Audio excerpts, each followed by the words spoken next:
This channel's content is strictly for educational and informational purpose and does not endorse or promote any form of violence, harm, illegal activities, self-injuries and communal disharmony. Vote পর্ব মিটতে অশান্তির খবর সামনে আসছে নদিয়ার কালীগঞ্জে। সেখানে এক BJP কর্মী তাকে খুন করা হয়েছে, যেটা জানতে পারা যাচ্ছে যে তাকে প্রথমে গুলি চালানো হয়, তারপর মাথা কেটে নেওয়া হয়। অভিযোগের তীর এক্ষেত্রে শাসক দল তৃণমূল কংগ্রেসের দিকে। হাফিজুল শেখ সে ভোটের আগেই বিজেপিতে যোগ দিয়েছিল এবং তাকেই খুন করা হয়েছে।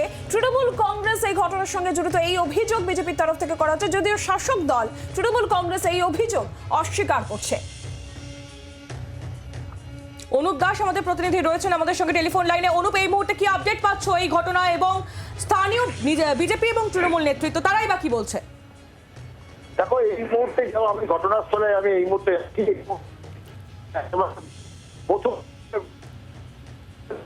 অনুপ, তোমার ভয়েস ব্রেক হচ্ছে।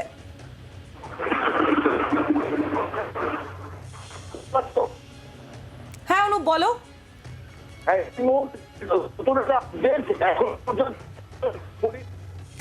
পরবর্তীতে তোমার সঙ্গে আবারও যোগাযোগ করবো, আরো বিস্তারিত তথ্য নেব। যে খবরের দিকে আমরা এই মুহূর্তে নজর রাখছি নদিয়ার কালীগঞ্জে, সেখানে বিজেপি কর্মী খুন। হাফিজুল শেখ ভোটের আগেই বিজেপিতে যোগ দিয়েছিল।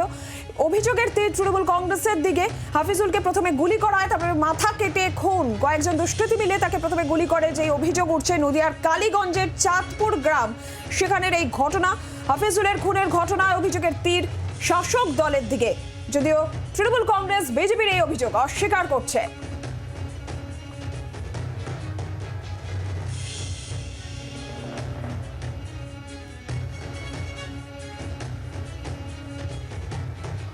নদিয়ার কালীগঞ্জ দেবগ্রামে চাঁদপুরে এই ঘটনাস্থল, যেখানে হাফিজুল গতকালকে সন্ধ্যা রাতে খুন হয়েছিলেন।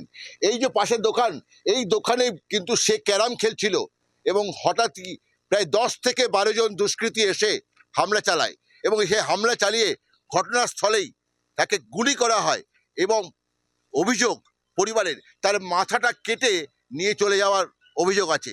পরে পুলিশই তার দেহ উদ্ধার করে এবং তার মাথা উদ্ধার করে। ঘটনাস্থলে গতকালকে বিজেপির নেতৃত্বরা এসেছিলেন, তারা এখানে সেই থেকে তার বডি থানায় পৌঁছে দেয় ময়নাতদন্তের জন্য।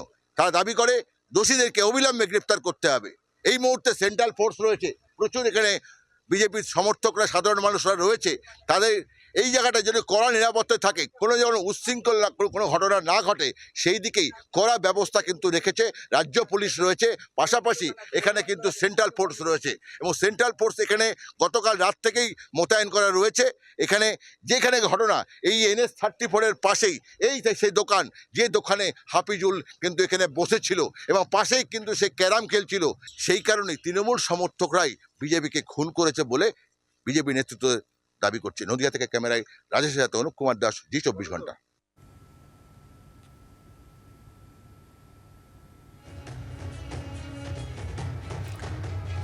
নদিয়ার এই ঘটনা এবং সেখানে ঘটনাস্থল থেকে প্রতিবেদন পাঠিয়েছিলেন আমাদের প্রতিনিধি অনুপ দাস। সেই প্রতিবেদন আপনাদের সামনে তুলে ধরলাম। এবার স্থানীয় তৃণমূল আর বিজেপি নেতৃত্ব এই ঘটনা প্রসঙ্গে কি বলছে শুনুন।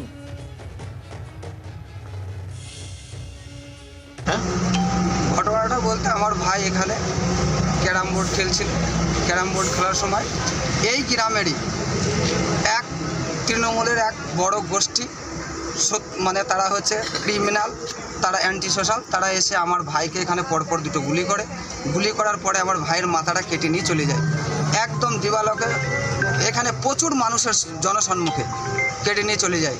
এবং তারপরে গিয়ে আবার ফের আমাদের অন্যান্য ভাইদের বাড়িতে গিয়ে ফের বোম চার্জ করে।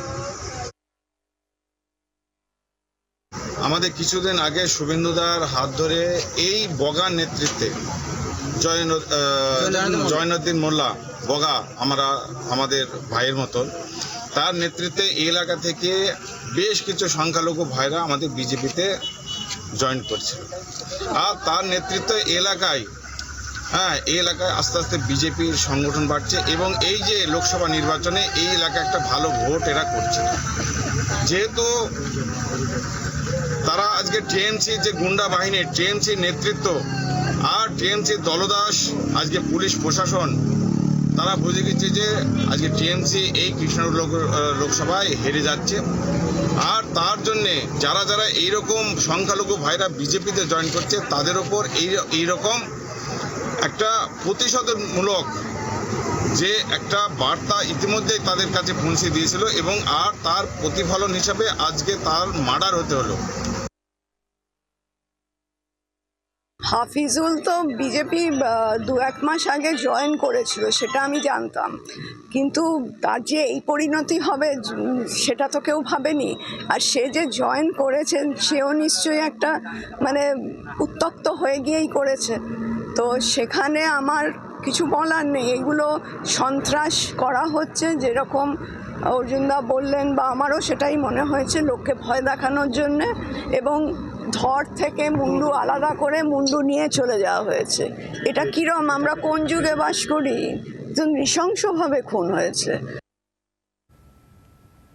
আর নদিয়ার কালীগঞ্জের এই ঘটনায় দিলীপ ঘোষের প্রতিক্রিয়া পেয়েছে, আর এরই পাশাপাশি অভিযোগের তীর শাসক দলের দিকে। তৃণমূল কংগ্রেস নেতা অরূপ চক্রবর্তী বা কি বলছেন শোনাবো।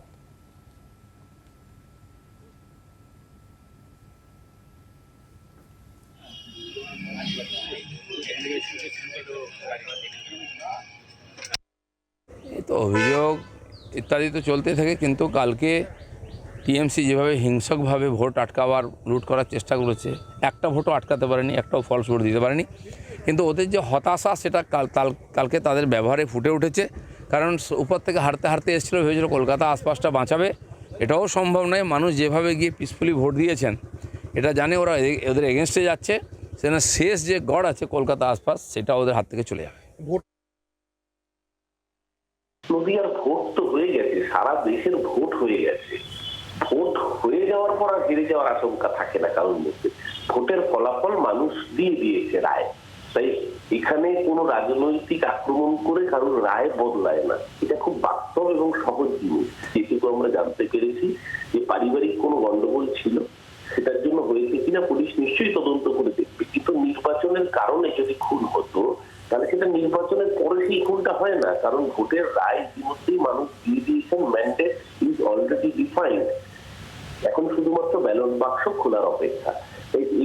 এই খুন যেটা অত্যন্ত নিন্দনীয় ঘটনা এবং অত্যন্ত ধিক্কারযোগ্য ঘটনা, যেই করে থাকুক পুলিশ অপরাধীদের গ্রেফতার করবে, এই খুনের আমরা নিন্দা করি। তার সাথে সাথে এই খুনের সঙ্গে রাজনীতিকে জড়িয়ে তৃণমূল কংগ্রেসকে মেলাইন করার যে প্রয়াস, সেই প্রয়াসের আমরা ততোধিক নিন্দা করি। বাংলার আওয়াজ, বাঙালির আবেগ, জি 24 ঘন্টা।